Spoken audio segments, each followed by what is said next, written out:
Convidamos para a composição desta mesa o mediador deste painel, Dr. Pedro Lunardelli, advogado, doutor em Direito pela PUC de São Paulo.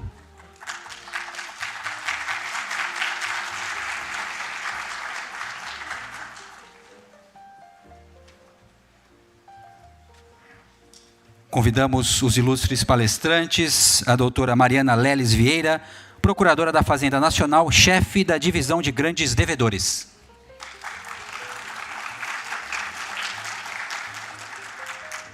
Convidamos também o excelentíssimo senhor Eric Frederico Gramstrup, juiz federal, professor e doutor em Direito pela PUC de São Paulo.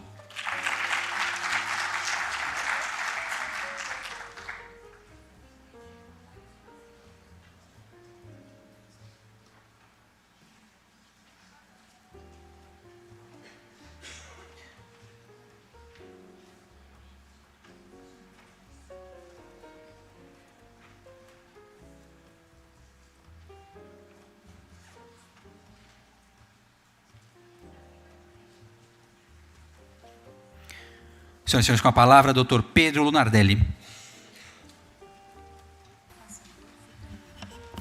Sim, acredito que sim. Bom dia a todos. É um prazer participar desse primeiro Congresso de Direito Tributário da OAB São Paulo. Eu vou me permitir, em nome da doutora Tatiane, em nome do meu querido amigo doutor Peroba, agradecer à coordenação da OAB pela oportunidade de estar presente nesse tema. Eu já tive aqui, acredito que a doutora Mariana deva falar sobre algumas novas metodologias de cobrança do crédito tributário. Eu já tive a oportunidade de participar de alguns debates com ela e acho absolutamente fantástica essa iniciativa, que deve ser debatida, deve ser apresentada. Então, eu, de imediato, passo a palavra à doutora Mariana e depois, logo em seguida, ao doutor Eric para falarmos a respeito destas novas técnicas de cobrança do crédito tributário. Muito obrigado a todos. Mariana, por favor.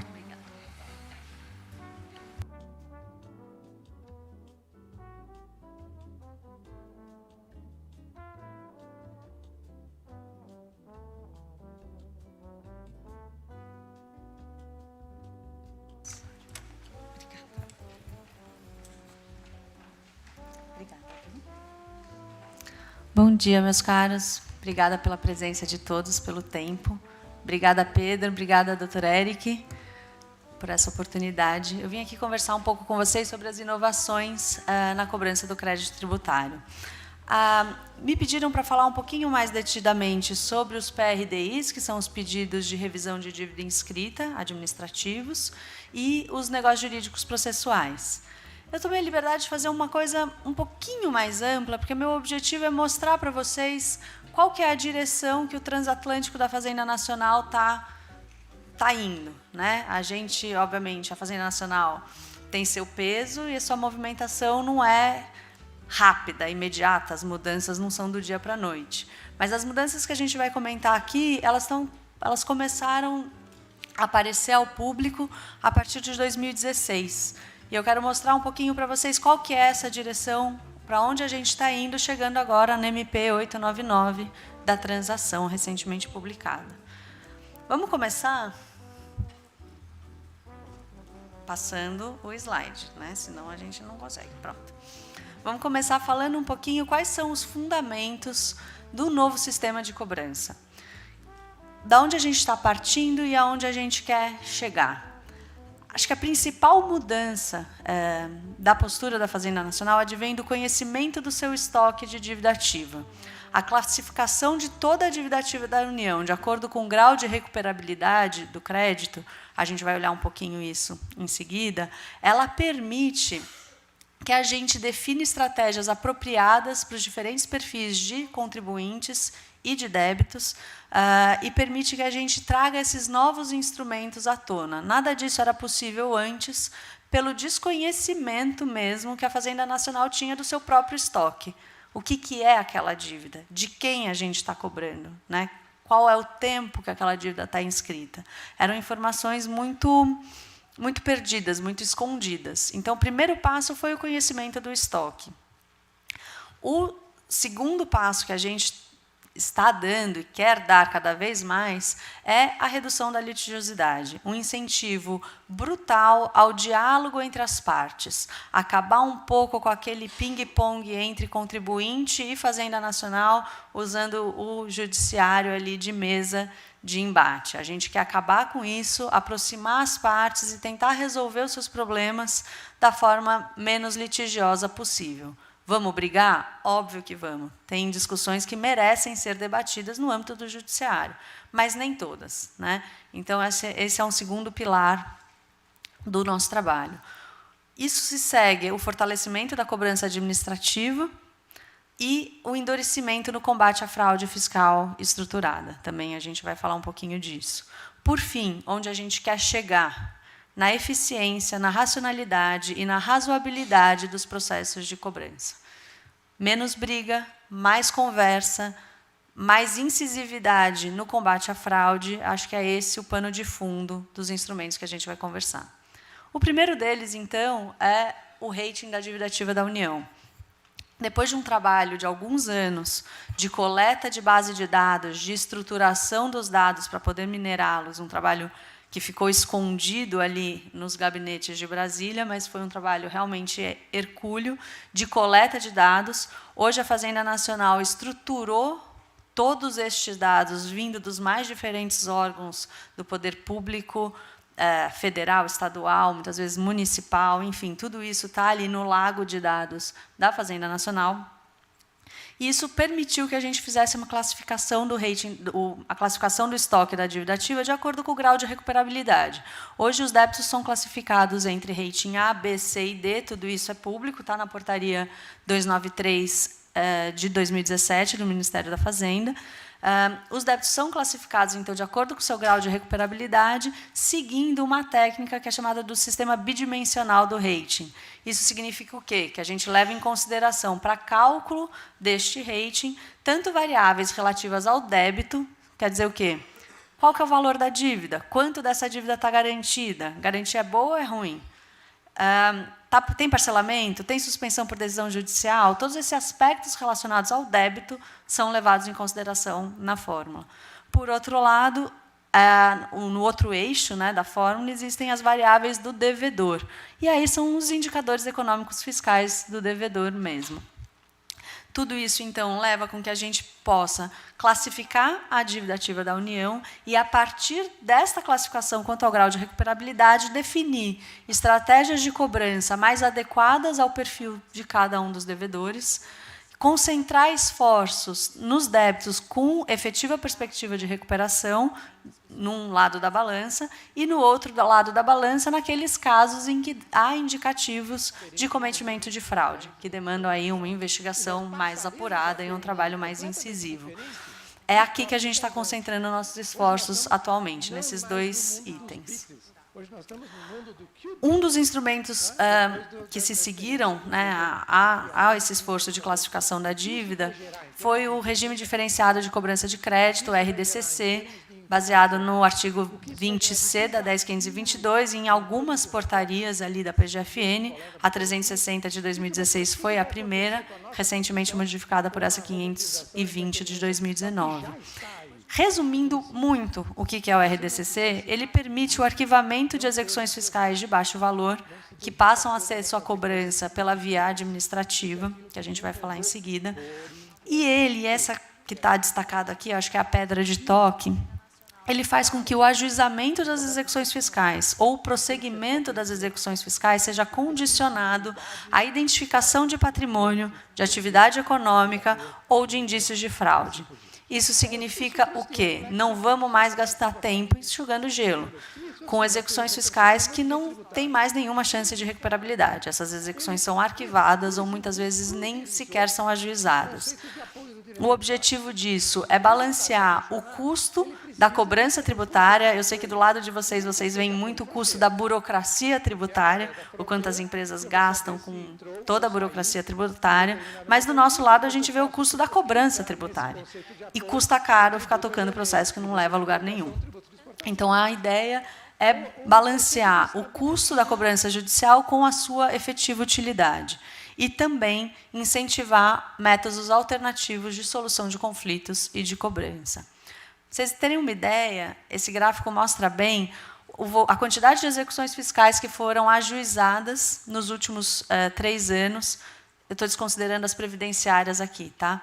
Em 2016, então, foram 775 mil execuções fiscais ajuizadas. Em 2017, 400 mil. Em 2018, 239. Isso sem contar o volume de execuções arquivadas.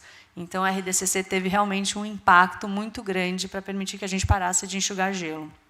E, na outra mão, fortalecesse a cobrança administrativa. O que é fortalecer a cobrança administrativa? Eu vou passar rápido por aqui, porque cada um desses itens eu acho que daria uma palestra, um debate, muitos já foram feitos.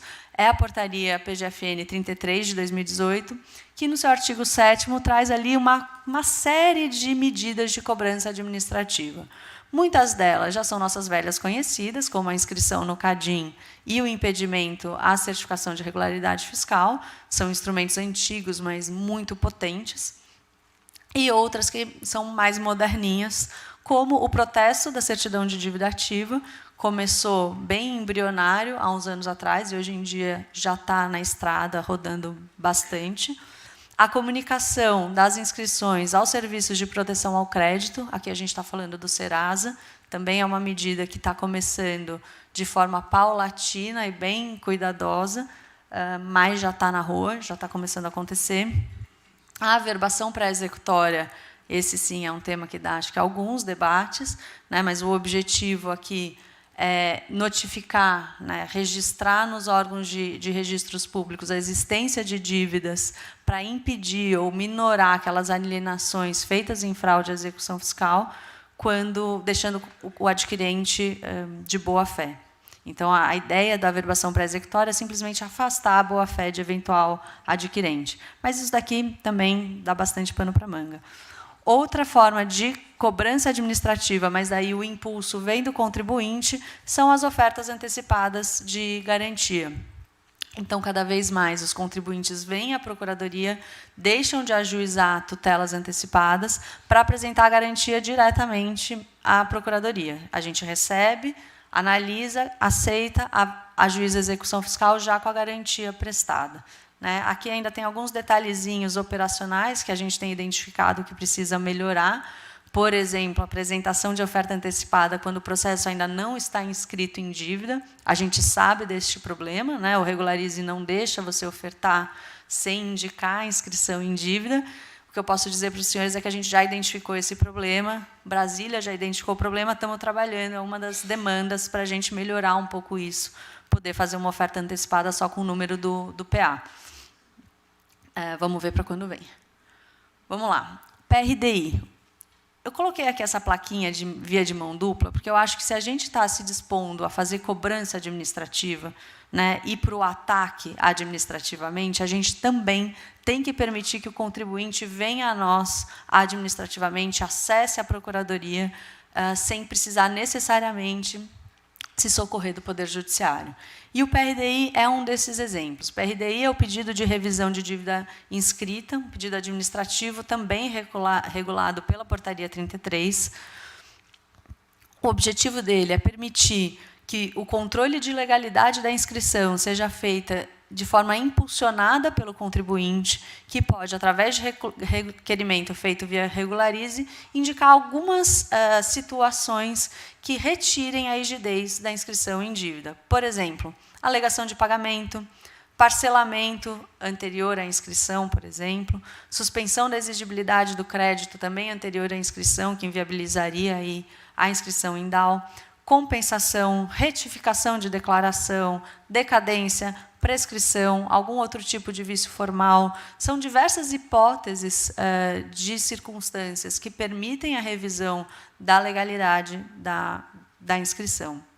Esse pedido pode ser feito a qualquer tempo, mas, se ele for apresentado em até 30 dias da notificação da inscrição, ele tem a força de suspender os atos de cobrança administrativa que a gente conversou antes. Então, o PRDI pode ser apresentado a qualquer tempo, mesmo se a dívida tiver 10 mil anos? Pode. ele vai ter algum efeito prático em termos no que se refere à cobrança administrativa ou judicial? Não. Agora, se você apresentar em até 30 dias da notificação de inscrição, aí sim ele suspende os atos de cobrança administrativa. O prazo de análise é de 30 dias e, quando se referir a fatos anteriores à inscrição, a gente tem que mandar para a Receita Federal para análise e eles têm 60 dias prorrogáveis por mais 30 para fazer a análise dos fatos anteriores. Feita a análise do órgão de origem, o processo volta para a Procuradoria, que daí ela tem o restante do seu prazo ali de 30 dias para operacionalizar, indeferir ou deferir o requerimento.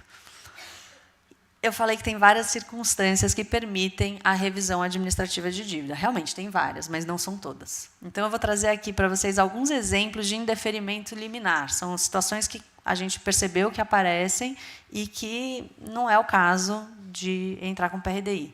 Uma delas, ausência de documentação comprobatória. Então, assim, se você vai entrar com requerimento, já junte todos os documentos necessários, porque senão a gente não pode fazer nada, né? Outro caso, pedido de reparcelamento. Isso é super comum. O cara foi excluído de um parcelamento ordinário, quer entrar com reparcelamento e entra com PRDI. Não é a via adequada, existe um pedido próprio. Pode parecer burocracia, mas quando a gente lida com um mar de requerimentos, essa divisão é importante, até porque os prazos são diferentes, também as consequências são diferentes do não cumprimento desse prazo para a Fazenda Nacional. Alegações genéricas. Crise econômica, taxa de juros é muito alta, veja, essa multa é confiscatória. Infelizmente, não vai dar para a gente revisar. E alegações de desconhecimento do débito. Do que você está cobrando? Não faço a menor ideia. Infelizmente, também não é PRDI. A gente pode dar acesso ao processo administrativo, pode atender o contribuinte para explicar o que está acontecendo, mas, obviamente, não vai revisar a dívida com base nisso. O que é importante destacar? O PRDI, ele não suspende a exigibilidade do tributo. Tá? Então, o débito continua sendo impeditivo de certidão. A execução fiscal corre regularmente, não adianta socorrerem-se do Dr. Eric falando, olha, eu entrei com PRDI. A execução prossegue. Né? Obviamente que a gente pode discutir aquele assunto em sede judicial, mas se vocês optarem por judicializar o assunto, até o PRDI perde o objeto. Né? E ele não tem nenhum impacto na fluência do prazo prescricional, porque ele não caracteriza um recurso administrativo, mas sim um mero direito de petição. É realmente a Fazenda querendo abrir as portas para resolver os problemas dentro de casa. Outro instrumento, e esse a gente já conversou aqui na OAB em outras oportunidades, é o NJP, Negócio Jurídico Processual. Esse acho que está na moda, vai ficar um pouco para trás agora com a transação, mas ainda está na moda. Regulado pelo 190 do CPC e pelas portarias 360 e 742, ambas de 2018. Desculpa. O que é o NJP? Né? O NJP ele é um instrumento de diálogo entre as partes, é um método alternativo de resolução de conflitos entre contribuinte e Fazenda Nacional, e ele trata sobre o procedimento de cobrança ou sobre o tempo e a forma da prática de atos processuais. Quando eu falo em procedimento de cobrança, a gente está falando ali naqueles processos de execução fiscal, basicamente. E quando a gente fala em tempo e forma da prática de atos processuais, são os NJPs que a gente chama de defesa, em que a gente pode, eu vou dar alguns exemplos depois, mas a cartela é mais ampla, a gente pode tratar numa anulatória, mesmo no mandado de segurança, em diversos tipos de processo pode-se dar o NJP.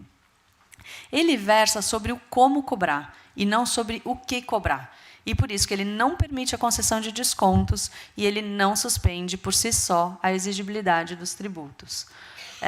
Muitas vezes, quando a gente diz isso, os contribuintes falam, bom, então para que serve? Né? Só para eu conversar com a parte contrária não me adianta, tomar um cafezinho não vai rolar. Mas não é o caso. O NJP ele é um instrumento de customização da cobrança, isso é, de adequação daqueles vários instrumentos de cobrança que a gente já viu ao perfil e às necessidades de um determinado devedor. Isso significa que a Fazenda Nacional está ficando boazinha, que agora a gente vai só usar aqueles instrumentos que não prejudiquem o devedor de nenhuma forma? Não, não é isso.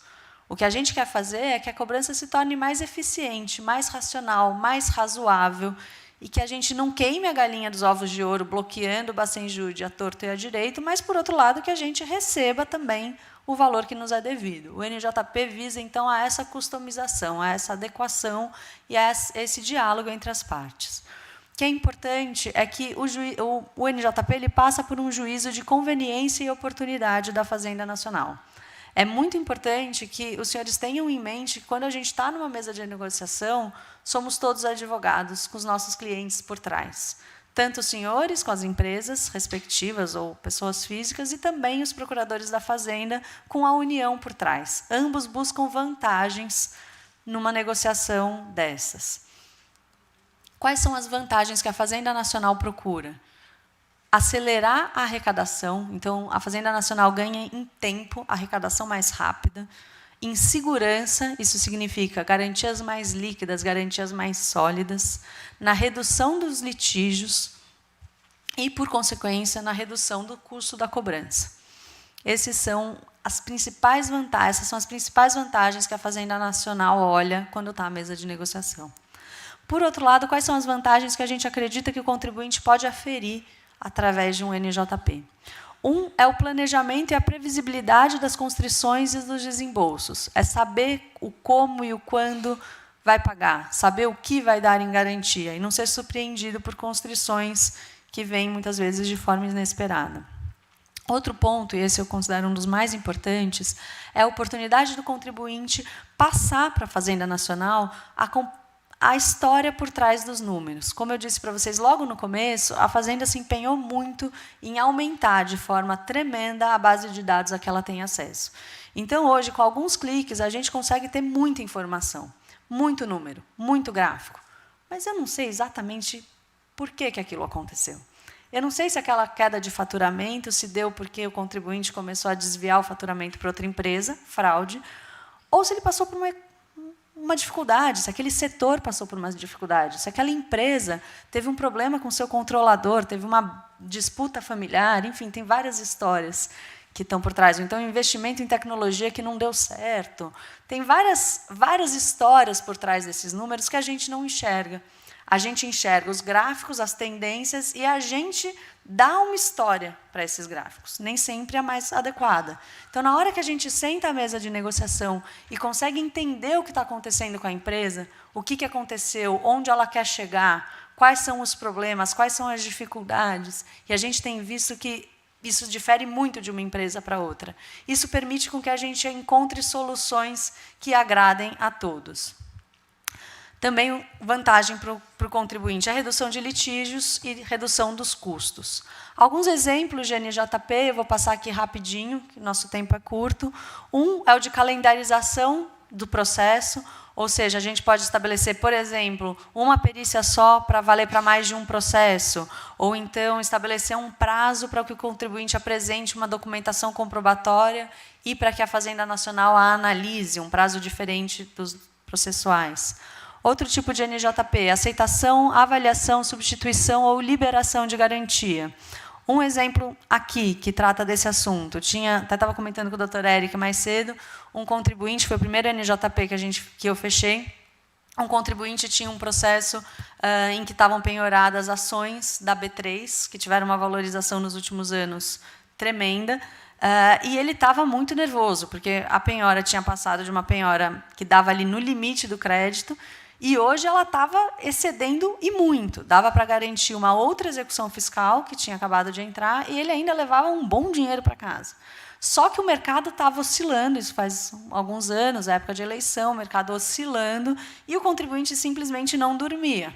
E, na hora que a gente sentou à mesa, parece simples agora o resultado final, mas entendendo o que estava motivando o contribuinte, quais eram as preocupações, a gente conseguiu estabelecer, bom, vamos vender essas ações, pegar o dinheiro, pagar os tributos correntes sobre o ganho de capital e garantir as execuções fiscais com depósito. Putz, vamos vender tudo de uma vez? É uma quantidade muito grande, pode dar uma desvalorização no mercado. Não, então vamos vender aos poucos. Quem vende? O senhor mesmo, o senhor é o devedor, o senhor trabalha com isso, o senhor conhece esse assunto, vende no prazo necessário para não abalar o mercado, para não abaixar o valor das ações. Isso que foi feito, todo mundo saiu feliz. E o devedor com um chazinho de camomila para poder dormir em paz depois disso. Aqui tem outros casos, mas eu vou passar que a gente está com tempo curto. NJP também, sobre constrição e avaliação de alienação de bens. Aqui teve um caso bastante interessante em que a gente tinha uma dívida garantida por precatórios já sendo depositados e essa dívida foi parcelada pelo contribuinte. E o contribuinte falou, e agora? Eu tenho mais um monte chegando.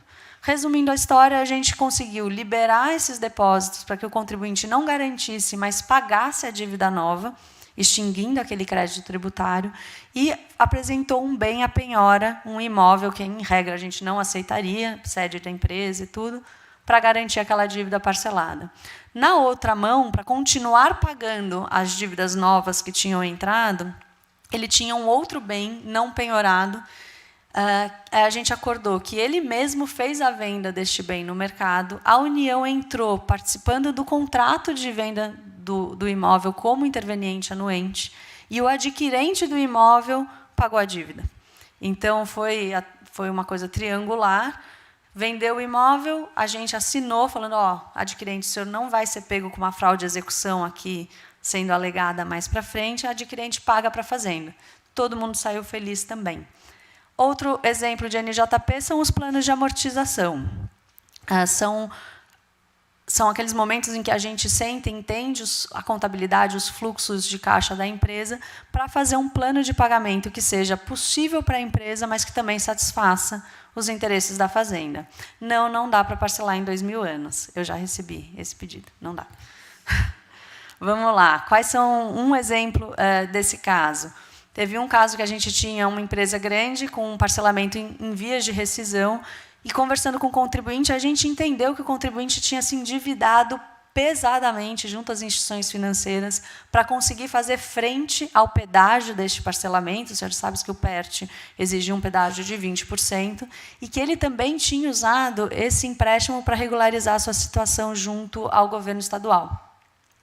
Então, ele estava absolutamente estrangulado. Vendo essa situação, a gente conseguiu fazer um plano de pagamento em que, nos primeiros 2 anos, era menor a parcela que ele pagava, e depois aumentava progressivamente. Obviamente que, sendo um pagamento inicialmente menor, a gente exigiu garantias mais líquidas para esse começo, garantias mais sólidas, que foi seguro, basicamente, mas também aceitou um parque industrial para compor todo o restante da garantia.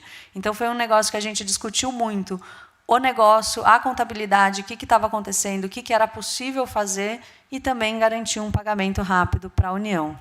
Outra possibilidade são as negociações de passivo para viabilizar as operações societárias. Muitas vezes, a empresa que está sendo adquirida tem um passivo tributário grande, e o adquirente fica inseguro de adquirir aquela empresa.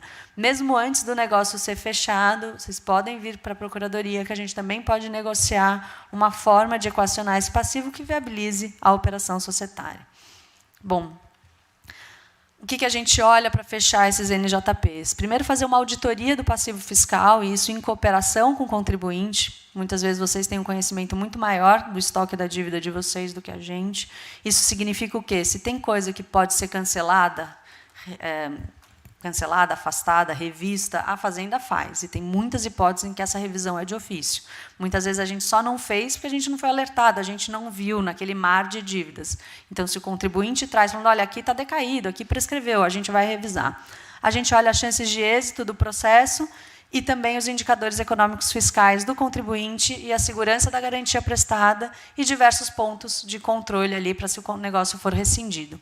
Por fim, e para encerrar minha apresentação, transação prevista na MP 899, MP do contribuinte legal, ela ainda está pendente de conversão em lei, já são mais de 20 emendas que estão lá no site da Câmara, então a gente tem que esperar um pouco para ver o que sai dali, e também está pendente de regulamentação, a expectativa é que saia ainda esse ano, ou no começo do ano que vem, a regulamentação. Modalidade de transação, proposta individual ou por adesão para fins de cobrança da DAO, e por adesão no âmbito de contencioso judicial. São os casos em que a Fazenda fala, olha, eu proponho tal transação, quem quiser adere. Tá? A transação ela pode dispor, sim, sobre descontos de débitos inscritos, desde que sejam aqueles débitos que, a exclusivo critério da Fazenda, sejam considerados irrecuperáveis ou de difícil recuperação. Aqui entra o conhecimento de estoque que a gente falou. E que não exista nenhum indício de esvaziamento patrimonial daquele contribuinte. Ele pode tratar também sobre as formas e prazos de pagamento e sobre as garantias.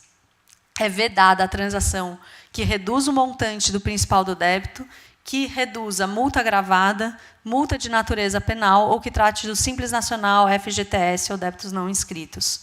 Os limites dos descontos, nos termos da MP, 50% do valor total dos créditos transacionados, chegando a 70% no caso de microempresa, 84 meses para pagamento ou 100 meses também no caso de microempresa.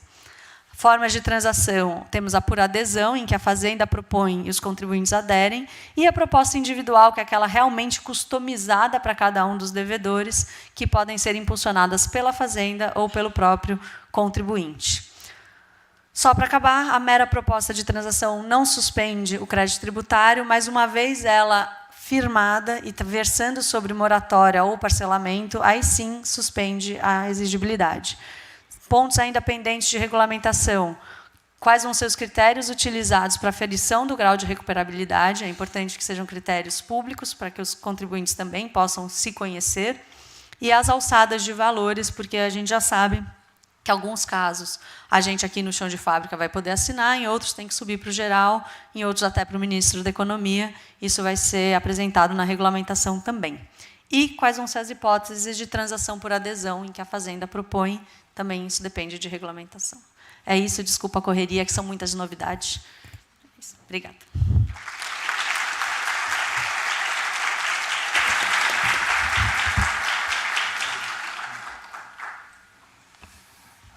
Bom, Mariana, eu vou novamente tecer os elogios que eu já tive a oportunidade de falar para ela. A Mariana pertence a um grupo de procuradores e procuradoras que estão absolutamente empenhados em mudar o perfil e a forma de tratar o contencioso nacional. Então, eu faço questão de fato, elogiar esta, ainda que tenham pontos controvertidos, é algo muito diferente de quem está no contencioso tributário há algumas décadas, como é o meu caso, estar ao lado dela, participar de grupos, de reuniões, onde se discute como melhorar esse ambiente de contencioso. Então, eu não canso de elogiar a você, a Juliana Furtado e todo o grupo de procuradores que eu tive a oportunidade de conhecer em algumas reuniões. Então, é algo que tem que se deixar isso absolutamente consignado. Essa nova visão da Procuradoria. É muito interessante quando você diz: aquilo que tiver que ser discutido ao final pelo Judiciário, isso será discutido. Isto não quer dizer que eu não possa separar o joio do trigo, por isso melhora a qualidade do contencioso, melhora a prestação jurisdicional, sem dúvida alguma, porque vai se dedicar em algo que tem mais qualidade. A coordenação me franqueou a palavra, eu gostaria de lhe fazer uma ponderação. Na realidade é uma provocação, se me permite, Mariana, por favor. Mas me chamou a atenção 2 pontos. Quando você fala do PRDI, e eu gostei muito da sua frase, a PGFN se interessa pela história dos números. Então, eu vou pegar um caso concreto. Uma empresa que faz uma revisão de PIS e COFINS, ela normalmente retorna em 5 anos, levanta, portanto, esses 5 anos de crédito de PIS e COFINS, e esses créditos de PIS e COFINS ele tem alguns vetores. Então, vamos imaginar que ela esgote isso em 5 anos subsequentes, fazendo PERDICOMP. Ela pode ter, portanto, 60 PERDICOMPs. Além disso, se essa empresa tiver receitas nacionais e receitas internacionais, por conta desse levantamento, ela pode também dar ensejo a pedidos de ressarcimento, que vamos supor que seja em torno de 20%. Logo dos 60, eu tenho mais 12, chegamos a 72 processos. Se, porventura, a Receita Federal não aceitar a totalidade dessas PERDICOMPs, vamos imaginar um índice de 50%, eu tenho mais 30 processos de multa formal. Então, de 72, a gente passa para 102.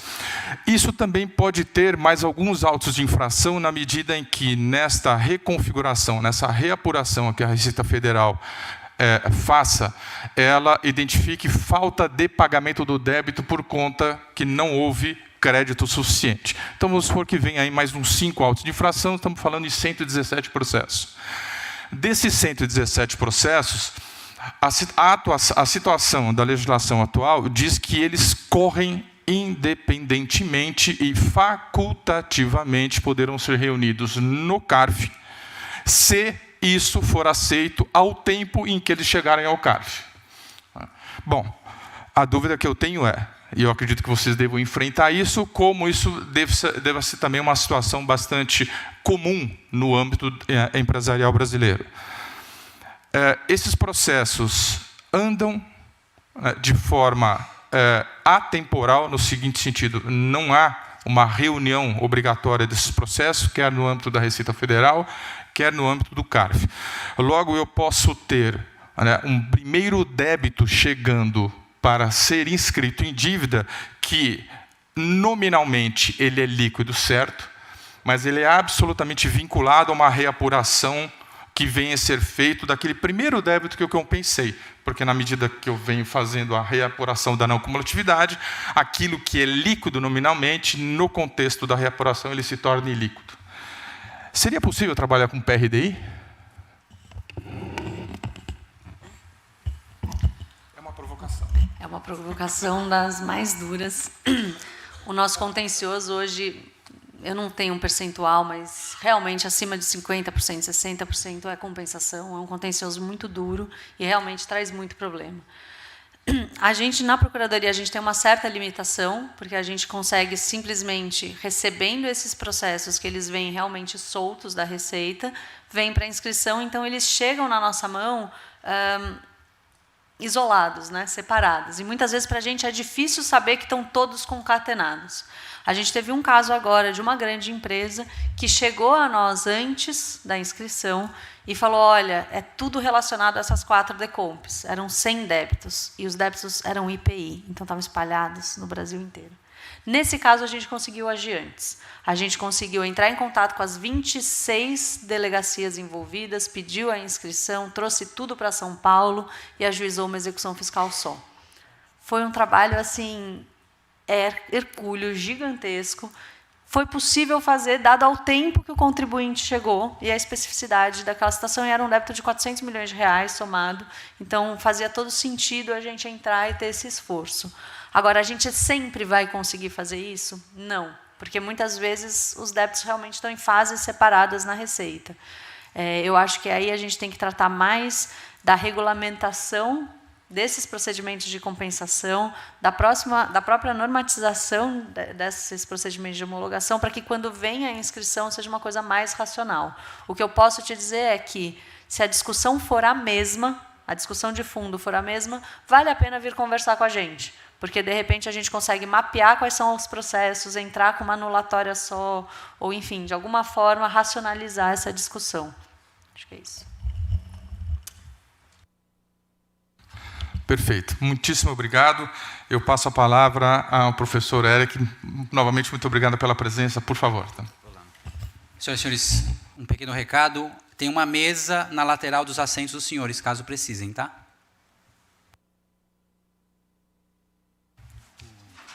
O controle está aqui. Esse aqui eu avanço. Isso. Tem que apontar para cá.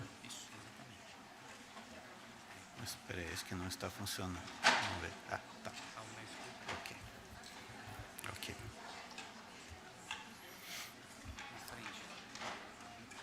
Tá ok. Acho que eu já consegui aqui. Tá. E aí vai voltando. Ok. Bom.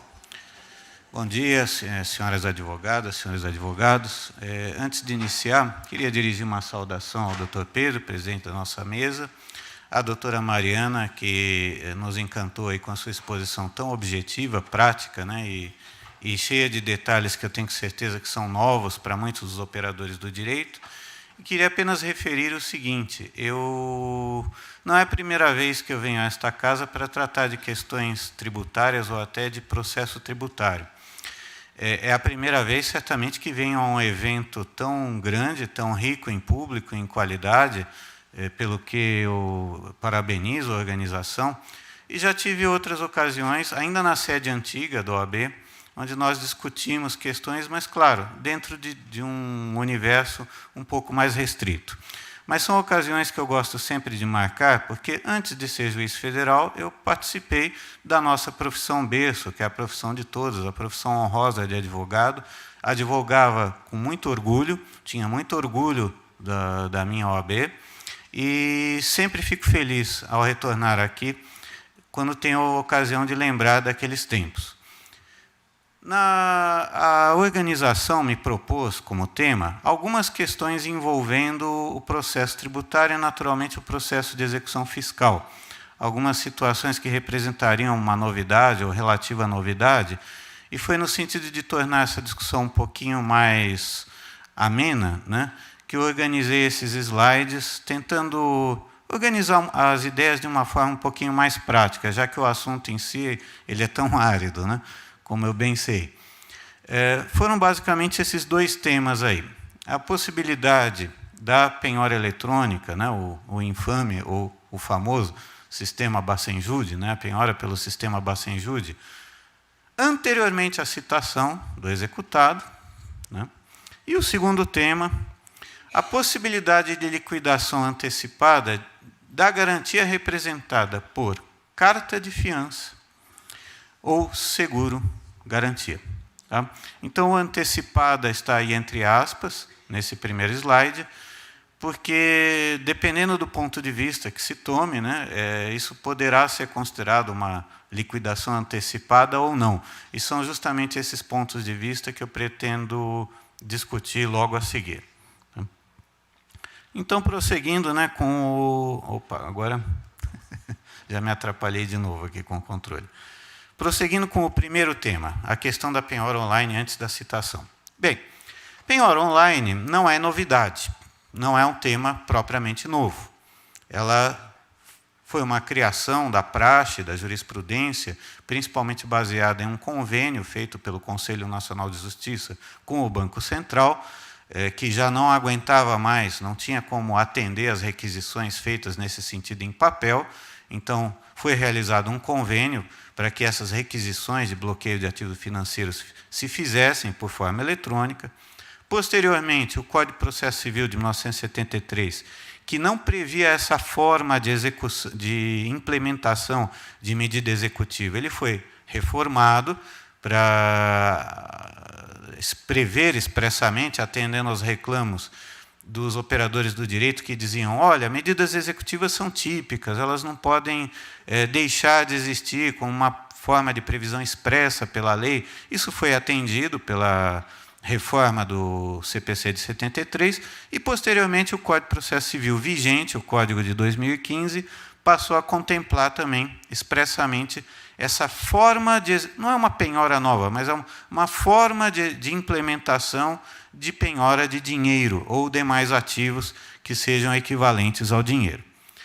E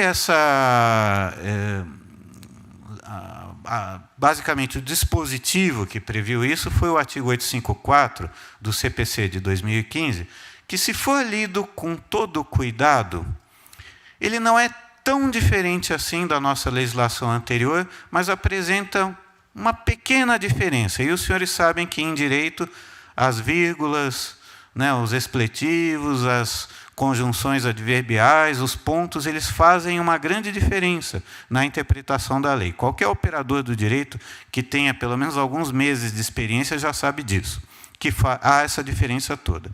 E qual é a diferença do artigo 854 do CPC? Por que eu me dei a pachorra de reproduzi-lo aqui na íntegra? A diferença está nessa expressão, né, sem dar ciência prévia do ato ao executado. Ela está ali no meio do caput do artigo 854. Né? O juiz praticará o ato sem dar ciência prévia dele ao executado. Levando alguns juristas e levando alguns magistrados a interpretarem esse dispositivo no sentido de que essa falta de ciência prévia poderia até mesmo incluir o ato citatório. Né? É daí que começa essa discussão. Né? Porque eu confesso até aos senhores que eu não tenho o costume de fazer isso. E quando o tema me foi proposto pela organização, eu fiquei até espantado. Mas como? Né? Uma penhora antes mesmo da citação do réu. Mas o fato, estudando melhor o tema, debruçando melhor sobre o assunto, percebi que isso estava acontecendo com base, principalmente, nessa redação dada 854 do CPC atual, do CPC vigente, né? Interpretando, então, alguns, né, sem dar ciência prévia, no sentido de que poderia ser mesmo sem a citação prévia do executado. Mas vamos ver se é bem assim ou não, né? E vamos ver que dificuldades um ponto de vista tem e que pontos de vista alternativos hajam a esse. O Superior Tribunal de Justiça examinou já esse assunto, dizendo da possibilidade do bloqueio online antes da citação. Mas qual o problema? A quase totalidade dos precedentes que nós temos, se não todos, né, eles foram definidos à luz da nossa legislação anterior, à luz do CPC de 1973. Esse é o primeiro problema. E segundo, o Superior Tribunal de Justiça colocava um importante óbice a essa constrição anterior à citação. Ele dizia, olha, você pode realizar a constrição de bens do devedor anteriormente à citação, mas não como penhora, e sim como arresto. Então, nós teríamos dois institutos, né? A penhora online e, ao lado da penhora online, o arresto online. E se nós estamos falando em arresto, é intuitivo, os senhores já adivinharam isso antes mesmo de eu dizer, né? Será necessário que para que essa constrição ocorra, existam, né, os requisitos da tutela cautelar. Né? Então, se isso ocorrer, é porque o autor, o exequente, seja ele a Fazenda Nacional, ou seja, qualquer outro exequente, ele tenha requerido essa medida e tenha demonstrado a existência desses requisitos. Mas, repito, tudo isso foi à luz da nossa legislação anterior. Então, vamos ver o que aconteceu depois. Né?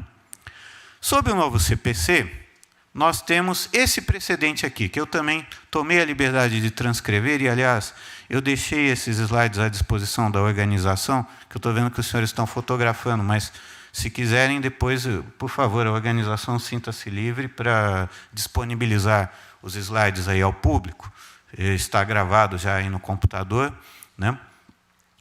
Então, esse precedente eu tive a pachorra de transcrever, porque ele já se deu à luz da codificação nova, já se deu à luz do Código de 2015, e ele vai insistir que, mesmo com aquela pequena partícula lá, mesmo com aquela frase, sem dar ciência prévia, né, ao réu, esse bloqueio continua tendo natureza cautelatória. Né?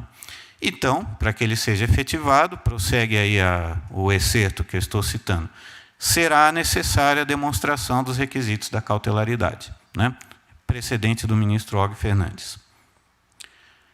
E como é que isso prosseguiu?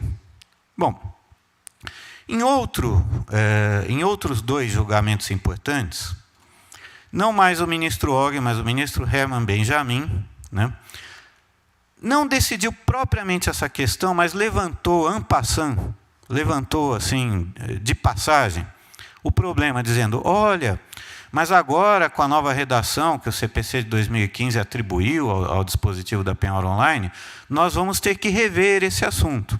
Então, aquele precedente do ministro Og, que eu acabo de citar, aparentemente não pôs fim à questão. O STJ ainda deve se pronunciar futuramente de uma maneira mais assentada, né, sobre isso. E quem sabe, né, talvez até na forma de um precedente vinculante, porque essa matéria é séria o suficiente para ensejar isso, né, pelo menos quanto ao conteúdo dela. Como é que os tribunais federais, os demais tribunais federais, têm reagido a isso? O meu tribunal, o tribunal aqui da Terceira Região, ele tem aceitado esse bloqueio, né, feito antes da citação do executado, invocando aquele dispositivo, né, do novel CPC, mas vejam em que termos. A frase que aparece em muitos acórdãos, a frase que aparece em muitas ementas, e o que eu fiz aí foi um resumo, eu não quis ficar aqui citando muitas ementas, a não ser aquelas do Superior Tribunal de Justiça, porque isso tornaria a exposição muito lenta e muito aborrecida. Então, eu preferi aqui fazer uma concisa, um resumo mesmo, uma síntese. A frase que aparece em muitos acórdãos é essa: que esse 854 do CPC é diferente. Não é a mesma coisa que estava escrita no CPC de 73. Ele densifica o poder geral de cautela conferido ao juiz. E olhem como a ideia continua. Para tanto, basta o mero requerimento do exequente. Bom, isso aqui é uma redefinição do que seria a cautelaridade. Porque, no fundo, o que está se dizendo é: se o exequente pediu, é porque os requisitos estão presentes. Então, estando presentes, o juiz, meio que mecanicamente, automaticamente, deveria deferir, ainda que ele batizasse essa medida de arresto online. Tá? Os senhores vejam que a coisa é séria. A leitura que a maioria... Isso aqui é posição majoritária, não são todos os desembargadores que entendem assim, mas o que a maioria dos desembargadores do tribunal aqui de São Paulo, né, um tribunal bastante importante pela grande quantidade de movimento forense que ele tem, muito superior à das demais regiões, né, entende que praticamente essa concessão poderia ser feita de forma automática. E isso mostra também uma outra coisa, né, uma consequência secundária. O cuidado que a gente tem que tomar quando a gente examina a jurisprudência nas ementas, né? Às vezes elas parecem estar dizendo a mesma coisa, mas pequenas variações de entonação, né, pequenas variações de colorido fazem uma grande diferença. Aqui, continua se falando em cautelar, continua se falando em cautelaridade, mas é atribuído um sentido completamente diferente daquele que foi atribuído pelo STJ, examinando a questão à luz do CPC de 73. Vejam a variação. Os TRFs 1, 4 e 5, primeiro, quarto e quinto regionais, eu também não quis ficar aqui transcrevendo emendas, seria muito aborrecido e isso acabaria atrapalhando a nossa linha de raciocínio. De novo, aqui o que eu estou oferecendo é uma síntese. Em síntese, eles entendem que o bloqueio é possível, antes da citação, e citam, como não poderiam deixar de citar, o artigo 854 do CPC. Mas eles já definem isso de uma maneira bem diferente do TRF3. Né? Vejam que eles exigem a demonstração da probabilidade do direito, do perigo de dano, né, para o exequente, ou seja, eles estão se sintonizando com a jurisprudência anterior do Superior Tribunal de Justiça. É isso que eles estão fazendo. A maneira como a STJ decidia isso, sob a égide do CPC de 73, é o modo como esses tribunais regionais estão decidindo hoje, mesmo com a modificação trazida pelo 854. Tá? O TRF2, como, aliás, eu, sem nenhum desdouro, estou dizendo isso, né, com um certo humor, mas sem nenhum desdouro, ele é diferente. Né? E não é o único ponto na jurisprudência em que o TRF2 se destaca em relação aos demais tribunais regionais federais. Sempre há lá ideias férteis, né, e uma certa variação em relação à jurisprudência convencional do resto do país. Ele tem uma pequena variedade em precedentes que são desse desembargador especificamente, o relator Dr. José Antônio Neiva, em que ele diz o seguinte: olha, a questão não é tanto o artigo 854 do CPC, mas sim o artigo 830. O que diz esse artigo 830? Ele se refere àquela situação em que o oficial de justiça não encontrou o réu, e havia dispositivo semelhante no CPC de 73, essa questão não é novidade, né? O oficial de justiça, não encontrando o réu, pode fazer um tipo de arresto cautelar, mas cuja base é essa mesma. Olha, eu não encontrei o executado, mas eu encontrei bens. Então, desde logo, eu farei o arresto sobre esses bens. É claro que, para esse arresto ser transformado em penhora, vai ser necessária a posterior citação, mas o arresto ele faz desde logo. O que o doutor Neiva concluiu? Que o juiz poderia fazer o mesmo. Imagino, depois eu peguei, claro, o teor integral das decisões, não está muito explícito isso no pensamento dele, mas o que eu suponho que o relator pensou, o que ele imaginou? Olha, a penhora pelo oficial de justiça é apenas forma de execução da penhora. Né? Temos outras formas de executar a penhora, uma delas, a penhora que o juiz faz sozinho. Né? Ele faz online, né, com seus dedos pesados. Eu tenho alguns amigos, advogados tributaristas, que falam isso. Doutor, o senhor tem os dedos muito pesados. Então, eu guardei essa expressão, né? A penhora que se faz com os dedos pesados. Isso é simples forma de execução da penhora, então é possível aplicar o artigo 830 por analogia, por simetria de situações, né? O juiz, então, poderia, da mesma forma, não sendo encontrado o executado na tentativa de citação dele, fazer esse arresto, melhor dizendo, não é penhora ainda, fazer esse arresto da mesma forma como o oficial de justiça poderia dizer. O interessante, então, é que ele desloca a discussão do artigo 804 para o artigo 830 do CPC vigente. Tá? Reproduzo aqui o dispositivo, apenas para comodidade dos senhores, quando os senhores quiserem depois checar esses slides, tá? Especificamente o caput, esse parágrafo 3º, que vai condicionar a conversão do arresto em penhora, né, após a citação. Então, em síntese, quanto a essa questão, parece que está aos poucos. É claro que, como eu disse aos senhores, o próprio STJ já sinalizou que ainda precisa se debruçar definitivamente sobre essa questão à luz do CPC vigente. Mas parece estar se formando, assim, uma tendência de que essa medida seja aceita por todos como arresto. O diabo está nos detalhes, como sempre. O que a pessoa entende como arresto? Né? Seria aquele arresto feito à luz de uma prova plena da existência dos requisitos da cautelaridade? Seria arresto porque eu não encontrei o executado? Né? Ou seria arresto como está acontecendo no meu Tribunal Regional Federal, no TRF3, basta o exequente pedir? Né? Eu tenho para mim, né, se não sou adivinho, né, mas acho que a tendência é que isso acabe se pacificando no STJ, no sentido de que, sim, a medida é possível, mas o exequente terá que fazer algum esforço no sentido de prova da cautelaridade. Né? Ele vai ter que requerer, vai ter que demonstrar isso na petição inicial, e vejam, senhores, que isso vai causar uma modificação, porque as petições iniciais em execução fiscal hoje em dia, elas são extratos, né? Elas são expedidas automaticamente pelo sistema, porque a legislação de regência permite que a inicial seja basicamente calcada na certidão de dívida ativa. Né? É uma inicial simplificada. Isso vai levar, então, a que se tenha que mudar um pouco essa praxe. Né? Porque se a pessoa quiser demonstrar isso, o próprio feitio, né, o próprio formato da petição inicial vai ter que ser modificado. Por que eu penso assim?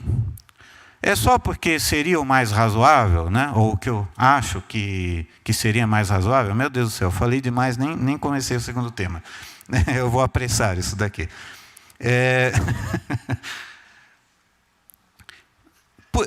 Eu penso que as coisas irão parar nesse meio termo, porque esse 854, os senhores sabem, a interpretação literal é o primeiro momento da interpretação, mas, de certa maneira, ele é também o mais pobre. Nós temos que interpretá-lo sistematicamente. Quando o legislador interpôs esse artigo 854, ele colocou ele no processo de execução. E é claro que ele estava pressupondo que o executado teria que ter sido citado. O sem dar ciência prévia ao réu significa que o juiz não deve fazer barulho, não deve, por exemplo, publicar a ordem de penhora antes que a penhora seja efetivada, não deve dar ciência por outros meios ao réu antes que a ordem seja efetivada, para que as contas não sejam esvaziadas.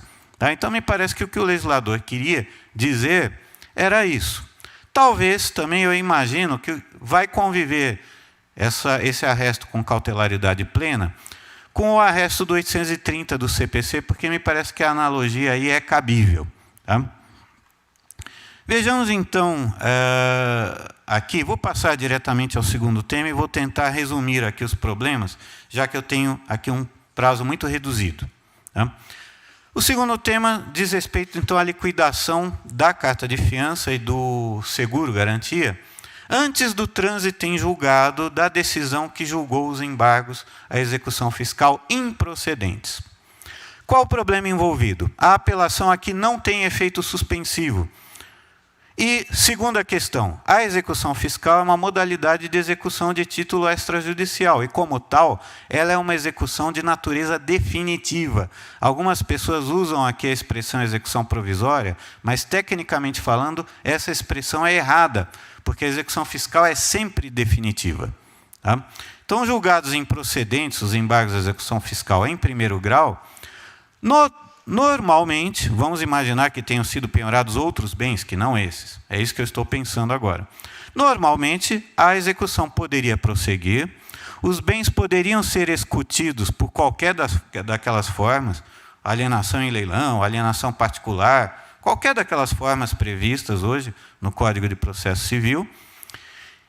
E a única restrição que se faria é que o dinheiro tem que ficar guardado lá até o trânsito em julgado. O que não pode acontecer apenas são os atos de levantamento.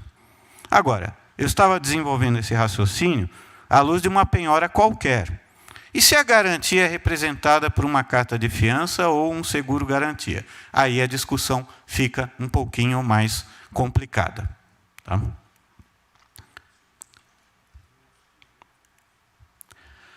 O STJ tem posição no sentido de que é possível a liquidação da carta de fiança.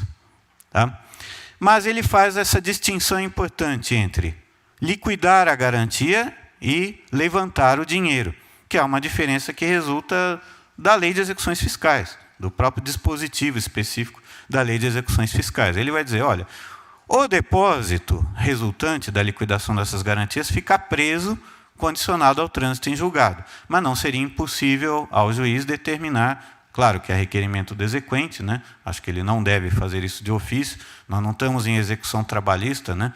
É uma execução fiscal comum. Né? Ele deve fazer, portanto, a pedido do exequente, mas ele poderia promover essa liquidação. Tá? De novo, né? Qual é a dificuldade aqui? Esses precedentes do STJ, primeiro, eles são anteriores a uma modificação da Lei de Execução Fiscal que praticamente equiparou essas garantias à garantia de dinheiro. Então, é possível que o STJ ainda faça uma nova leitura dessa questão. E esses precedentes são anteriores a um próprio julgado do STJ que faz a mesma equiparação, que diz que, olha, fiança bancária e seguro, garantia, é a mesma coisa que depositar em dinheiro. O próprio STJ já fixou essa interpretação. E os seus julgados que tratavam da questão anterior, da liquidação da garantia, são anteriores a esse entendimento. Então, pode ser que as coisas lá mudem. Né? O TRF3 é majoritariamente favorável à liquidação antecipada, com a exceção de alguns de seus membros que levantam os seguintes argumentos. Olha, a própria alteração da Lei de Execução Fiscal, que equiparou o dinheiro, então, se o que você tem lá é dinheiro, por que você quer prosseguir a execução? É esse o raciocínio, grosseiramente falando, que eles fazem. Segundo, princípio da menor onerosidade para o executado. Qual seria a utilidade dessa medida? E terceiro, eles mesmos respondem a essa pergunta dizendo, olha, eu vou onerar o executado sem dar nenhuma vantagem prática para o exequente. É esse o raciocínio que essa corrente minoritária no TRF3 faz, mas eu fiz questão de grafá-lo aqui porque ela não deixa de ser muito interessante. Eu vou pular aqui a posição dos demais tribunais, porque, como eu disse, eu deixei esse material aí livre depois para consulta dos senhores, e eu já esgotei o meu tempo, mas apenas fazendo aqui uma síntese conclusiva desse problema. O que os diversos julgados, os que eu mencionei e também os que eu não mencionei, os que eu acabei de pular agora, o exame, deixaram de lado? Primeiro, eles nunca examinam esse problema da definitividade da execução fiscal. Essa é uma questão importante, doutrinária, em processo civil, que não aparece nesses julgados. Segundo, eles, com todo o respeito, né, data máxima vênia, eles esquecem uma questão muito importante, que é, se o que eu tenho é um seguro garantia, a indenização será dada quando o sinistro ocorrer. Então, a questão se sai do processo tributário e ela vai para o campo da interpretação dos contratos, ela vai para o campo da hermenêutica. Eu vou ter que interpretar o contrato de seguro e saber se o julgamento de improcedência em primeiro grau dos embargos pode configurar sinistro para efeito de obrigar o segurador a pagar a indenização. E esse problema tem passado por alto nos diversos julgamentos que eu tenho visto por aí. É um problema que precisa ser discutido, precisa ser levantado, e eu confesso aos senhores que eu ainda não tenho uma resposta definitiva para essa questão. Mas porque se trata de questão de interpretação de contratos, né? Em terceiro lugar, tem se passado por alto também um problema muito importante e muito delicado para o executado, que é o seguinte: a rigor, haveria uma vantagem, sim, para o exequente na liquidação antecipada da garantia, pelo menos se esse exequente for a Fazenda Nacional, que é o seguinte: hoje em dia, todos os depósitos judiciais em dinheiro estão disponibilizados. Formalmente, eles estão ali, o depositante pode pedir a sua liberação, mas a União já considera isso dinheiro no seu caixa único. Ela usa esse dinheiro e ela tem autorização legal para usar esse dinheiro. Então, a rigor, se nós pensarmos desse ponto de vista, haveria sim uma vantagem na liquidação antecipada do seguro e da carta de fiança, porque aquele dinheiro se tornaria imediatamente utilizável pela União. Tá? Esses são os problemas, então, que eu deixo aqui à consideração dos senhores. Agradeço a imensa delicadeza, a atenção. Peço desculpas por ter excedido um pouquinho o meu tempo. Tá? E, novamente, parabenizo a organização aqui pelo brilhantismo, né, e pela grande receptividade que teve esse importante evento. Muito obrigado.